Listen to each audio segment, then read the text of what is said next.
information. Whitney Davis said the hatred she expressed to Bobby Cutts Jr. for the murder of her sister didn't have the outcome she expected. I mean, it really didn't do anything for me. I thought I would feel so much better after getting that off my chest, but it was just, he seemed to have no emotion or reaction to what I was saying. Did the fact that you forgave him publicly create any kind of strain in family relations? I was a little concerned. None of this makes sense. But I had to be true to myself. And when Patty Porter finally faced her moment in front of Cutts, she followed through with the decision she had made. I serve an amazing God, Bobby, a God that forgives. And I made up my mind that I would forgive you. Porter had taken responsibility for Blake, the son that Cutts had fathered with her murdered daughter. What's that?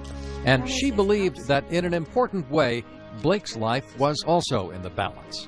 I would have never been able to raise Blake and hate you. And, Your Honor, I pray that you make a way for this man to someday be able to get out of there and to hold his son.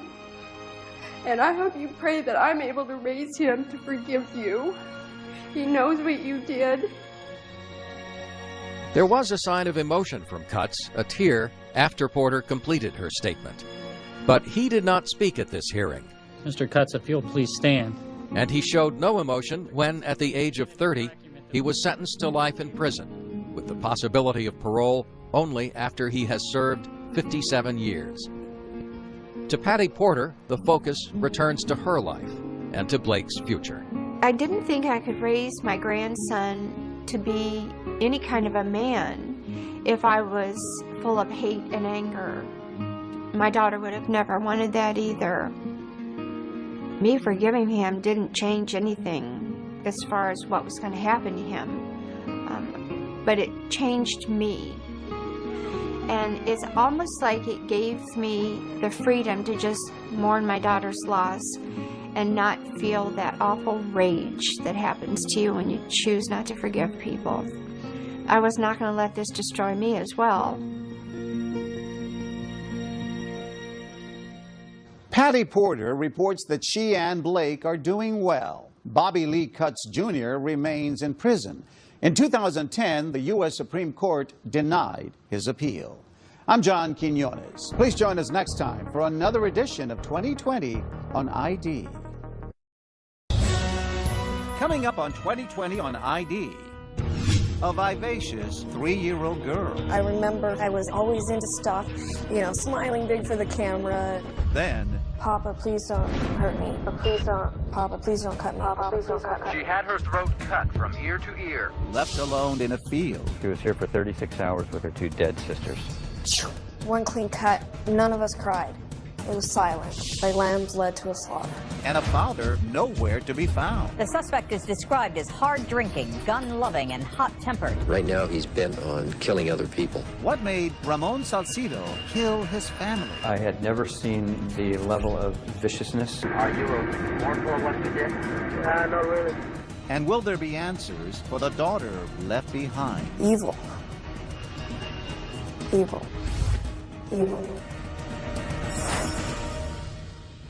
Welcome to 2020 on ID. I'm John Quinones. It's often said that childhood wounds run deep, but few can imagine the depth of suffering Carmina Salcido endured. As Jay Shadler first reported in 2009, for 20 years after her chilling ordeal, her fate remained largely unknown until now. Between the ocean and the mountains lies a place called the Valley of the Moon. Its beauty ripens at dawn into vineyards so perfect they look as if they were painted onto the land. But legends say beneath the blessings of this place lies a curse. Maybe it's the moon or the wine, but evil has a home here too. In 1910, an immigrant went on a rampage, butchering and burning his entire family. The local paper called it the most atrocious crime in the history of Sonoma County. But it's not anymore. I have been a part of well over 100 homicide investigations during the course of my career. But I had never seen the level of viciousness and That was startling even to me. Mike Brown is a retired detective captain with the Sonoma County Sheriff's Department. He collects vintage cars in mint condition, quite unlike his memories, which have been damaged beyond repair. Did you have flashbacks? Yes, I had all of that. The dreams, flashbacks, smells. Not far away, 23-year-old Carmina Salcido puts in 30 hours a week as a dog groomer. The only living things she really trusts are these animals and Mike Brown. Detective Mike Brown was, you know, that father figure that I never had. What do you get from Detective Brown that you haven't gotten from any other? Understanding. He understands, you know, what I saw, what I went through. Carmina feels so close to you. I'm very touched by that. Mike and Carmina have only seen each other a few times in the past 20 years. But 2020 brought them together for a rare and remarkable reunion at the Vianza Vineyards. Mike, how are you doing? Hi, Carmina. Good to see you again. Good to see you too. Here, overlooking the Valley of the Moon, and over a glass of red wine, To a bright future. two scarred but surviving souls begin to remember April 14th, 1989. On 4/14/89, at approximately 08:20 hours, I was advised that an individual in the Sonoma Valley area had been the victim of a gunshot wound. Morning mist is just beginning to burn off the Kundi Estates vineyards when Detective Brown pulls into the main driveway. The winery supervisor, Ken Boothie, has been shot, though not fatally. And so we came out here to talk to him. Did he know the guy who was shooting him? He did. He told us that the man who shot him was Ramon Salcido. Ramon Salcido is a hard-working, hard-drinking 28-year-old vineyard employee. His young wife, Angela, comes from a staunch local Catholic family. She's begun to dream of being a model. Together, they make a striking couple.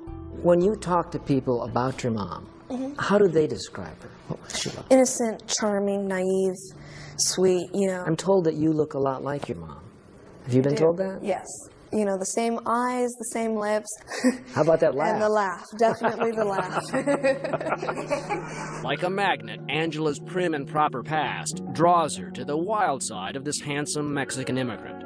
Soon after their wedding, in quick succession, 3 beautiful daughters, Sophia, Carmina, and Teresa. Sophia was a very quiet, reserved child.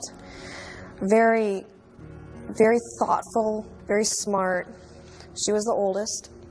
And then it was me, who was crazy, always into stuff, you know, climbing up the drapes and, you know, smiling big for the camera. And maybe Teresa was sort of the in-between of both of us, you know. You know, my mom was very creative, taking pictures of us at playtime. She'd be, oh, we're going to put the 3 of you little kids in a box and see. But those bright memories of her sisters and mom fade to black when Carmina recalls her father. I was very intimidated and scared of my dad. He would come home and be drunk, obliterated, and, you know, I remember fights going on between him and my mom. And he just started, you know, slapping and punching her. Sophia was holding baby Teresa up. You know, we just all stand back there with, you know, big eyes and just watch, terrified.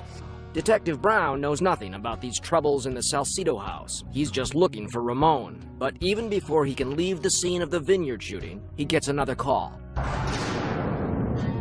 I was advised that a homicide victim had been found at another winery approximately 2 miles away from the scene of the first shooting.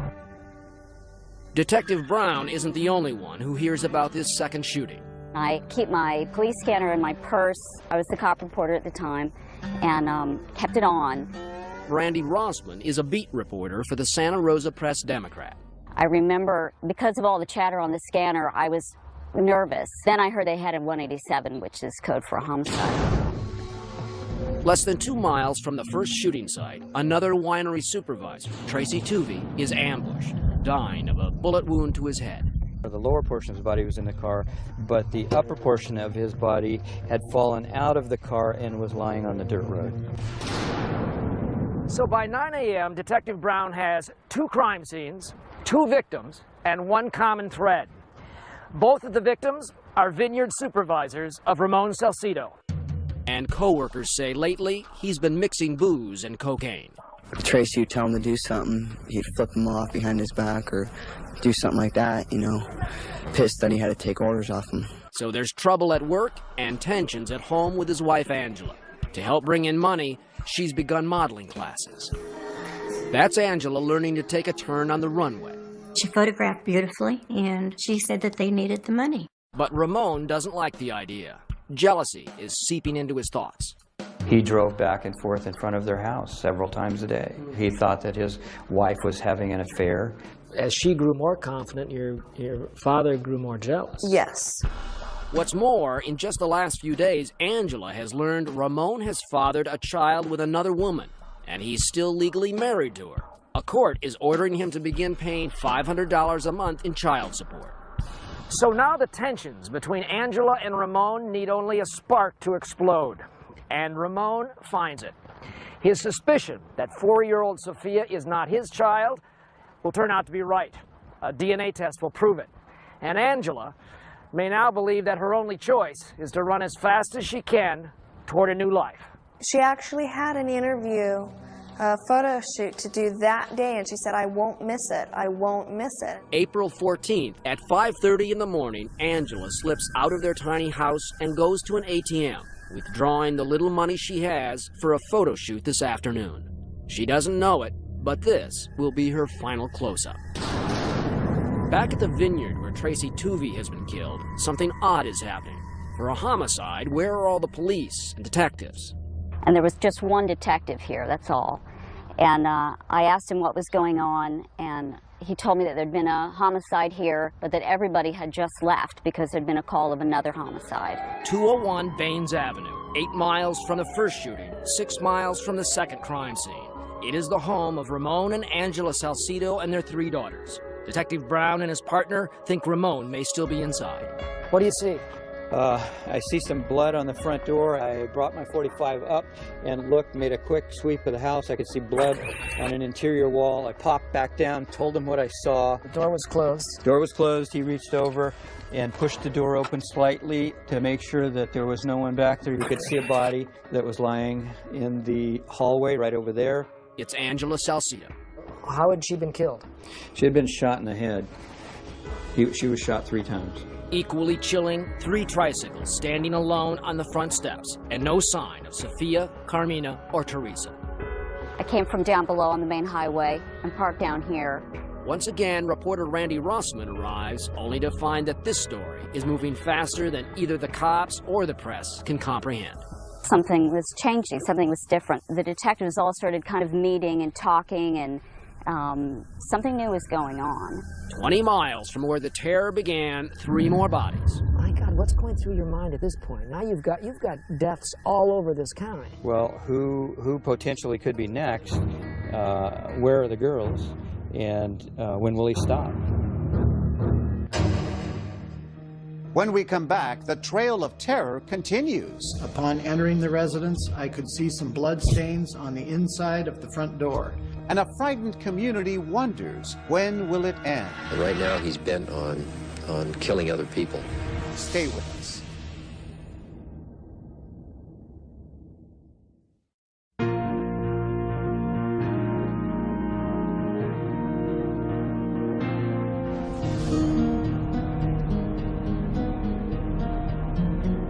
I like to drive through the trees. I like to drive past the vineyards, through the hills. We have beautiful oak-studded hills. Mike Brown loves the scenery in Sonoma. It's a beautiful distraction from those memories that still travel from April 14th, 1989, when he was still Detective Sergeant Brown, and Sonoma County was waking up with a madman on the loose. Already this morning, a vineyard supervisor has been killed, and another shot. 2 miles from the wineries in Boys Hot Springs, a young mother and aspiring actress named Angela Salcido is murdered at close range in her home. Her husband, Ramon, is the prime suspect, and their 3 young daughters, Sophia, Carmina, and Teresa, are missing. Is there any question in your mind at this point that we're talking about one man doing all of this? I was even more convinced at this point that one man was responsible for all of these shootings.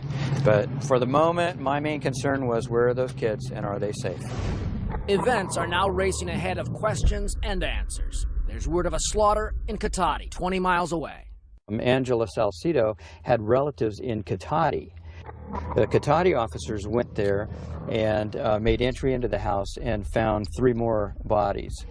At approximately 1100 hours, I was telephoned by Detective Sergeant Mike Brown. He advised me to respond to 8393 Lakewood Drive in Cotati. Randy Beeler had called in sick this morning, but he's Brown's most trusted detective, and he's needed here. Upon entering the residence, I could see some blood stains on the inside of the front door. I noticed more blood stains close to the kitchen on the rug. The street was blocked off, and they were putting on their booties on their feet and going into the home and, finding this whole new scene. Inside, the bodies of Angela Salcido's mother, Marion, and Angela's 2 very young sisters, Mary and Ruth. Located in the kitchen was victim Ruth Richards. She was lying on the floor on her stomach. Maria Richards was lying in the doorway. In the hallway, I noticed Marion Richards. The detectives, they weren't pausing to talk to anybody. They had their hands full. This was really big. The 2 young girls appear to have been sexually molested, and their throats are slashed. We're getting details that we often don't get for a while, that one of the girls may have been sodomized, that at least one of them was almost decapitated. Angela's mother was attacked first in her garage, then slashed and killed when she staggered back inside to defend her daughters. The murder weapon, a 12-inch bread knife, lies on the floor next to her. We have probably the most violent crime that's been committed in the 132-year history of the Sheriff's Office.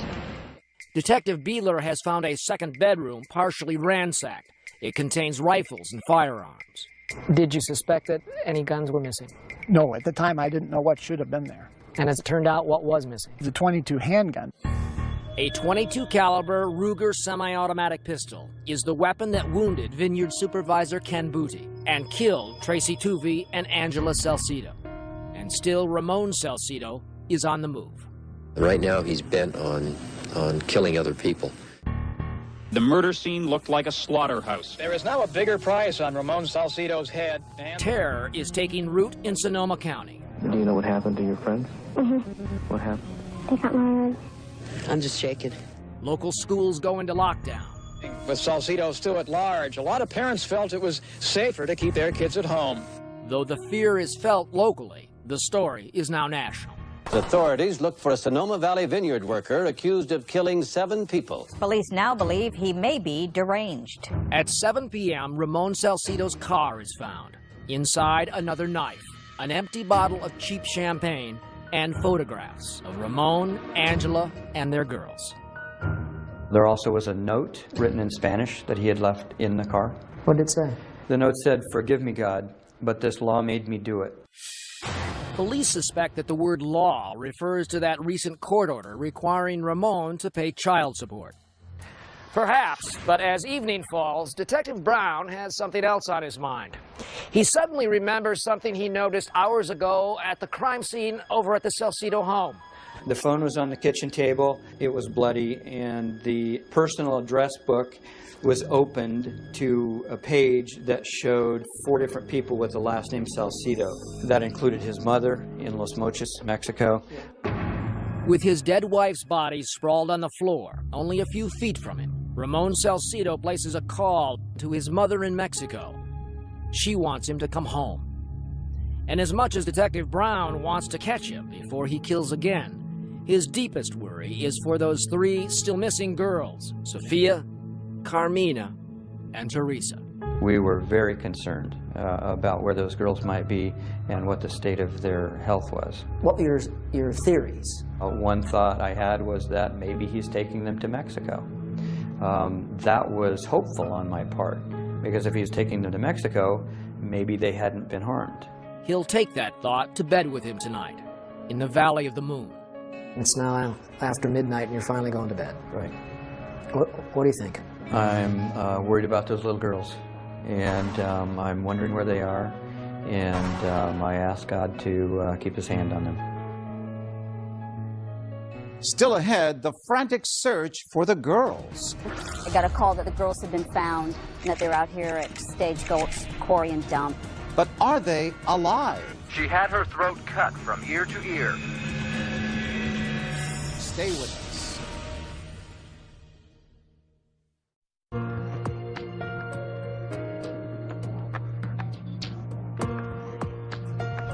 Ramon Salcido is suspected of murdering his wife and her family and kidnapping his 3 daughters. Authorities fear he may harm them as well. Can they find the girls before it's too late? Here again, Jay Shadler. The morning fog is still lying low. Sonoma County's idyllic wine country wakes up to a bumper crop of horrific headlines. 5 are dead. 1 is wounded. 3 young girls are missing, and their father is on the run. The search has widened on the west coast of California down to Mexico. Today, police are using helicopters to search for 28-year-old Ramon Salcido and fear for his 3 young daughters believed to be with him. The slaughter of Angela Salcido, her mother, 2 sisters, and a winery employee named Tracy Tuvey has overwhelmed Sonoma County's tiny violent crimes division. The autopsies have to be done in San Francisco. Working on 3 hours of sleep, Detective Mike Brown is returning from there when his police scanner starts to crack. We're on Highway 101 going over the Golden Gate Bridge. And what are you hearing? I'm hearing this broken radio traffic, and voices were somewhat excited, but I couldn't make out where, and I couldn't make out what it was that they were going to. Up in Sonoma, reporter Randy Rossman is at her desk in the newsroom of the Santa Rosa Press-Democrat. By mid-afternoon, I got a call that the girls had been found and that they're out here at Stagecoach Quarry and Dump. So a photographer and myself headed out here. The missing girls, 4-year-old Sophia, 3-year-old Carmina, and 2-year-old Teresa, had been dumped with their throats slashed. So where were the girls located? The girls were located out in that field, about 15, 20 feet from the roadway. I just remember it was easier to breathe if I kept my head down, and I just kept my head down.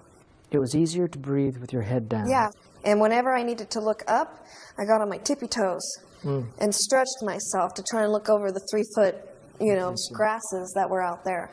And I curled up and kept, tucked my knees up, tucked my chin down, and I curled up and I slept. Right next to the 2 dead girls was They were found by a transient who was here picking up wood or something, and he happened to look over and see what he thought were dolls sitting there, lying there in the ground. And then he noticed that one of the dolls moved, and that was Carmina. Oh my God. I hear this jump, and I hear, oh my God. And I believe that it's my dad coming back. You thought your dad was coming back? I thought it was Ramon. And all of a sudden, I froze up. I was like, if I play dead, he won't have to do anything else to me. My nightmare was Ramon coming back, finding me. I actually breathe, and he realizes that I'm alive and I'm going to get hurt now. But another gentleman comes back and comes up to me, and I'm like crying, I'm terrified, I'm shaking. I was like, please don't hurt me, please don't cut me, please don't cut me. And he's crying. This guy is crying. He's like, no, it's okay, I'm not gonna hurt you, I'm gonna help you. And he picks me up, and he brings me up to the gravel area. And he calls up the cops. He's like, 911, there's 3, babies out here. But 2 of those babies are dead. The bodies of 2 of Ramon Salcido's daughters were removed this evening from a garbage dump near Petaluma. We later discovered that they were there for about 36 hours. Carmina was in this field alone, a 3-year-old with a slit throat, for 36 hours. She was here for 36 hours with her 2 dead sisters. With paramedics rushing to the scene, Carmina erases any lingering doubt about who did this. She did actually say something, didn't she? She did. She said, "Daddy cut me." The officials come up and they're like, what happened? And I'm like, Daddy cut me, Daddy cut me. You actually can remember yourself saying those words? Yeah. What was that? Daddy cut me. Back through time's tunnel, 20 years to childhood. If a 3-year-old can remember feelings and impressions, a traumatized 3-year-old might remember more. Carmina says she does. You remember him picking you up out of Yes. the bed? Yes. I remember actually him carrying me out of the house that morning. Shortly after dawn, Ramon Salcido takes Carmina and her two sisters from their beds, puts them into the family car, and drives away. Probably about 15 minutes into driving, I lean up over the front seat and go, "Papa, where are we going?" He turned around. He was mad. He turned around and gave me such an evil look. He's like, "Shut up and sit down." There were probably about 5 more minutes of driving. We hit some gravel. At that point, I look over at my sister, Sophia, and she just has this look of terror on her face. She knows something's terribly wrong. You are the only person who actually was present and now alive Only witness. to in any way describe what he was like in those moments. Yes. And what was he like? Evil. Evil. Are there any memories of sound? Mm-mm. There's no crying. It was silent, like lambs led to a slaughter. Carmina remembers her father taking Teresa first. He just goes back, he grabs her. Sophia and I are just standing there. He takes, opens the door, puts one leg out the door like this, lays her over the lap, and picks her up and goes. He gets up out of the car, walks over to the grass, and just throws her. The details are so vivid, they might be doubted. Not only did he slice her neck, but he took the knife, pulled up the gown, and just slashed over the belly. Just started cutting. But crime scene photos Carmina says she has never seen appear to confirm her memories. Sophia is next, and then Carmina. Grabs my hair, pulls my head back. I put my hands up. He actually almost cut this finger off because I had my hands up like this, protecting. So he cut over my fingers, and I moved them. I startle, I moved my hands out of the way. One clean cut. It's like a razor. You almost don't feel anything, and I just went out. After spending a day, a night, and part of the next day near her dead sisters at the dump, Carmina is rushed to Petaluma Valley Hospital. Detective Brown is on his way there too.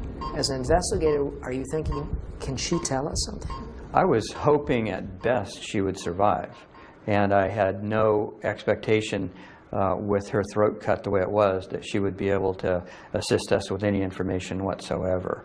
All it did to me was focus me even more on catching Ramon Salcido. You wanted this guy. I wanted him bad. Coming up, young Carmina clings to life.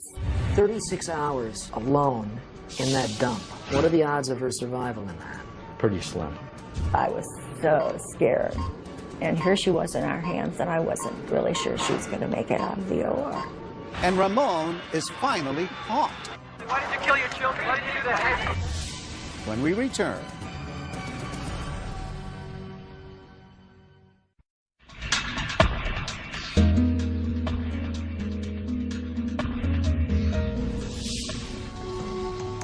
Ramon Salcido is still on the run, wanted for the murders of 7 people. His daughter Carmina, who survived 36 hours in an open field with her throat slashed, rolled into the ER on a hospital gurney, sits up, because if she lies down, she will die.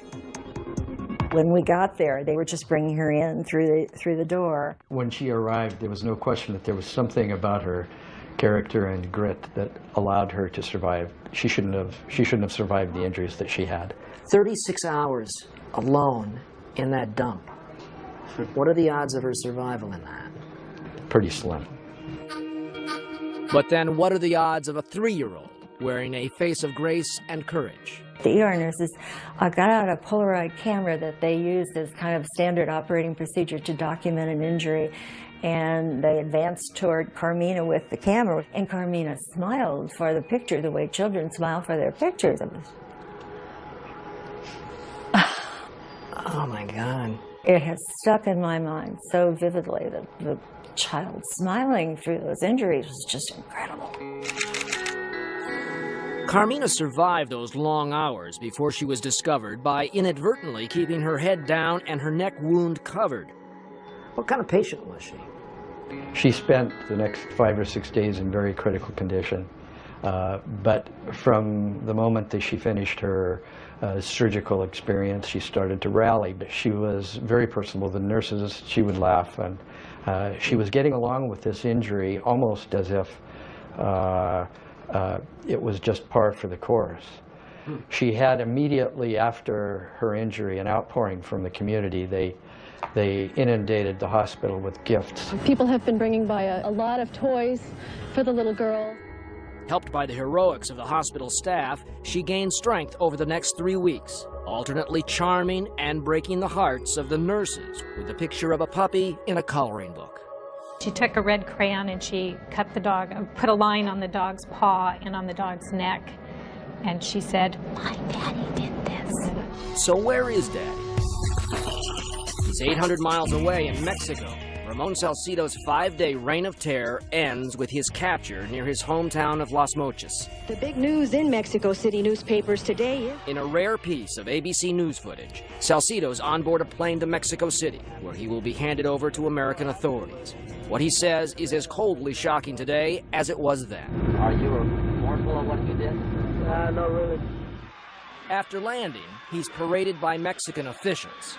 Ramon, why did you kill the Richards family? Why did you kill your children? Why did you do that? Toward his handoff to the Americans, including the one man who has tracked him since the beginning, Detective Mike Brown. I really wanted Ramon to come back to the United States and face trial and have justice served upon him here. I mean, you say that very flatly, but I mean, didn't you just want to get him back here? I wanted to throw him out of the airplane at 10,000 feet, but that wasn't my job or my responsibility, so the next best thing is to treat him as though we're the only friends he has on this planet, so that we can get a confession from him. Which is precisely what Detective Brown is going to do. Within moments of passing into American airspace, he snaps this picture, and his team reads Ramon Salcido his rights. I want to let you know right now that you were under arrest for murder and attempted murder. Do you understand? Yes, I understand. I took a picture of Ramon Salcido on board the aircraft because I wanted to show that he was not under duress of any kind. He wasn't handcuffed. He was not being mistreated. And I also wanted to capture that smirk that he had on his face. Who did you kill first? I went and killed my 3 daughters first. We asked him crime by crime, and he readily confessed to each one. Where did you go next? After I killed my 3 daughters, I went to my mother-in-law, and then I went to my home, killed my wife, and then after I killed my wife, I went to my work. What do you think should happen now? I think I'm going to go to the electric chair. You know that you're guilty? Yes, sir. What was the motive for this horrendous set of crimes? Ramon Salcido will tell you that he was high on cocaine and had been drinking champagne all night, and so it was the substance that was in his system that caused him to do that. I refuse to give him that sort of credit. You must search, you must keep searching in your head, don't you, for the reason that this violence was so extreme. I no longer try to come up with a rational explanation for irrational acts. It just doesn't apply. By the time he returns to Sonoma, Ramon Salcido is a despised man. The mob in Santa Rosa awaiting Salcido's return from Mexico. Right now, we can do it right now. The people are here, we have the motivation, and I have a rope. Let's kill him. As much as they want to kill Ramon Salcido, the people of Sonoma County are showering his daughter, Carmina, with love. Perhaps feeling that her survival is now mystically tied to their own, an outpouring of sympathy and well wishes from local residents pour into her hospital room. By the time Carmina left the hospital, there was hardly a person in Sonoma County who did not know her name, who did not wonder what's next for this little survivor without a family. The short version is she vanished. The longer version is best told by Carmina herself. You know, I was being told that I was no better than my dad, that, you know, I had demon blood running in me that I was, I might as well have a cell next to him and live with him. When we come back, Carmina's new life brings back an old darkness. And then, 20 years later, she meets her father. The kind of emotions he had were sickening. Stay with us.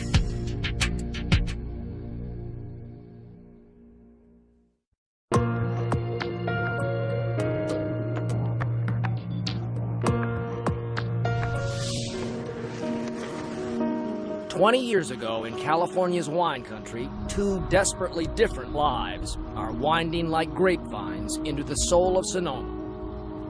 There's 3-year-old Carmina Salcido, the lone survivor of a vicious rampage, and her father, the killer, Ramon.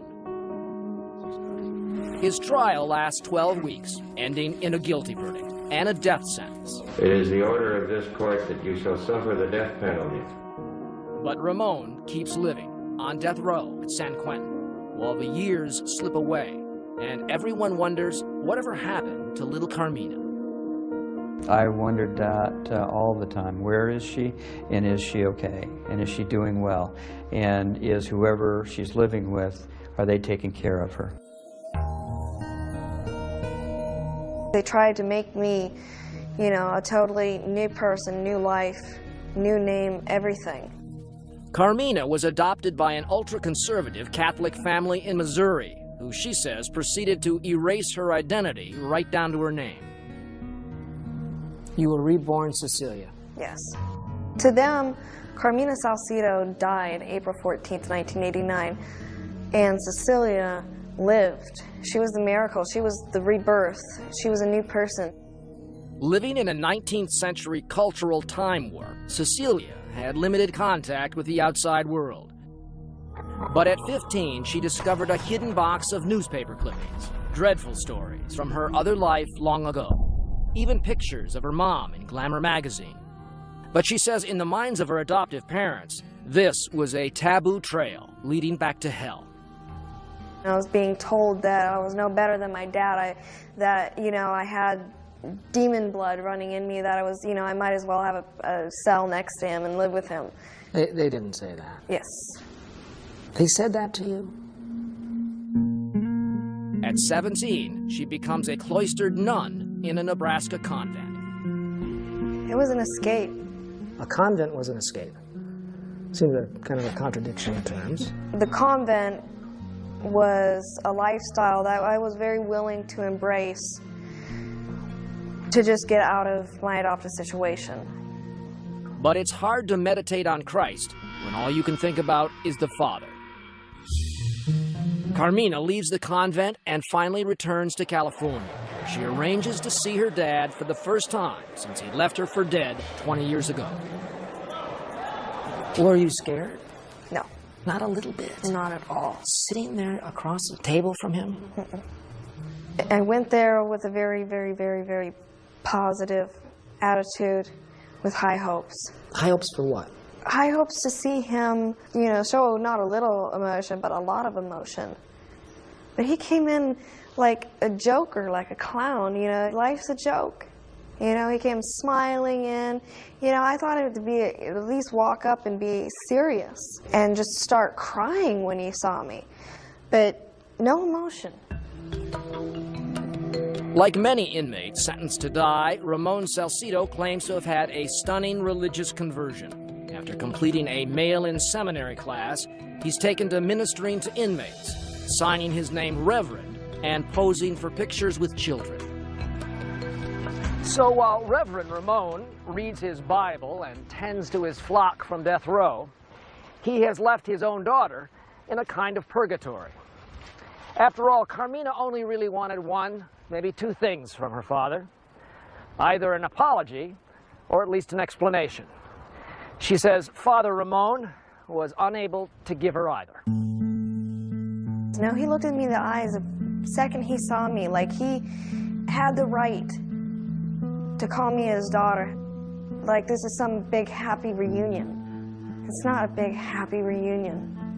It isn't. The kind of emotions he had were sickening. You know, the fact that he looked at me like I was Angela, reborn again, come back to see him. He's like, you look just like your mother. And the way he looked at me, it was like, Equally unsettling is what happened when Carmina showed up with her hair dyed blonde. And I was like, hey, he's going to be surprised. And he didn't act so surprised. And I was like, he's like, yeah, I saw pictures of you from MySpace.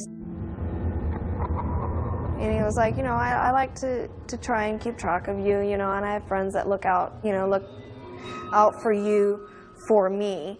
California state law forbids death row inmates from having access to the internet. But 2020's investigation of this matter suggests friends of Ramon's could have legally brought pictures of Carmina and hard copies of the websites into prison.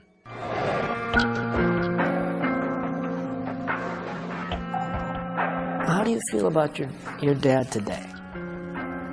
I don't ever want to see him again, and I would breathe a great sigh of relief when justice has been dealt. Carmina is not alone in feeling that way. The revulsions toward this man and his crime run deep in Sonoma, even inside the gentlest of people. Take Dr. McLeod, the surgeon who saved Carmina's life. He was a death penalty opponent when he went to testify at Salcido's trial. I had access to the courtroom without going through a metal detector. And I told the DA after my testimony that, you know, I could have shot him. As for Mike Brown, I literally could go back to work and do one more job, and that would be to go to San Quentin prison and execute Ramon Salcido. Yourself? I would be just fine with that.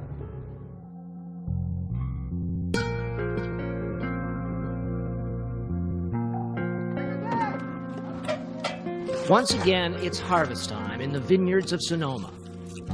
Brown hands racing through faded green leaves. Many seasons have passed since a killer's hands worked these same fields, harvesting the grapes of Ramon Salcido's wrath. And now Carmina has returned to Sonoma and the cemetery where her family is buried. What emotions are evoked being in this place? I come to this place when I need to talk to my family. I would say most of all I feel peace here. Peace. Because it's the closest I can be to my family in this world is right here. And it's very comforting. The image of Carmina standing on this very same spot 2 decades ago is the jacket cover of the book she's written about her life. Carmina was not lost forever. She's been found again by those good people who helped save her life. It's great to see you. You even emailed each other. I took care of you. Remember your little face? I can still see it. It's the same. Some of the staff at Petaluma Valley Hospital had not seen Carmina since the day she left their care and took a piece of their hearts with her. I said, I want to take her home. That was just before you went home. I'm going to give that to you. Thank you. Good things. You know, I owe my life to somebody here and their wonderful work. So. It's a privilege. Do you have any soreness or tightness in there? A little bit. Carmina will tell you she rarely even thinks about those physical scars she still carries. It's the deeper wounds, beyond medicine, that cannot be healed. What do you feel like you missed from your mother? Having somebody to talk to, having somebody to ask questions about life and growing up and all of that sort of stuff. I do have those moments where I cry and I wish I had my sister Sophia, to talk to and be like, well, what did you do when this happened? Yeah. Or, Mom, what did you do when life came at you like this? Who did you talk to? I've had to always be sort of a solitary soldier and just keep marching on. I know my mom's really proud of me. I really believe that in my heart.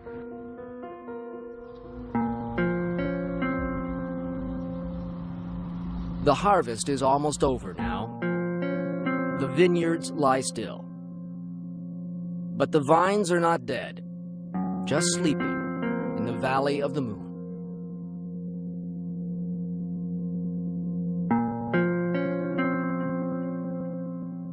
Carmina later gave birth to a daughter and named her Zofia Angela in honor of her older sister and her mother. She still lives and works in the Sonoma area. All of Ramon Salcido's appeals have been denied, and he remains on death row. I'm John Quinones. Please join us next time for another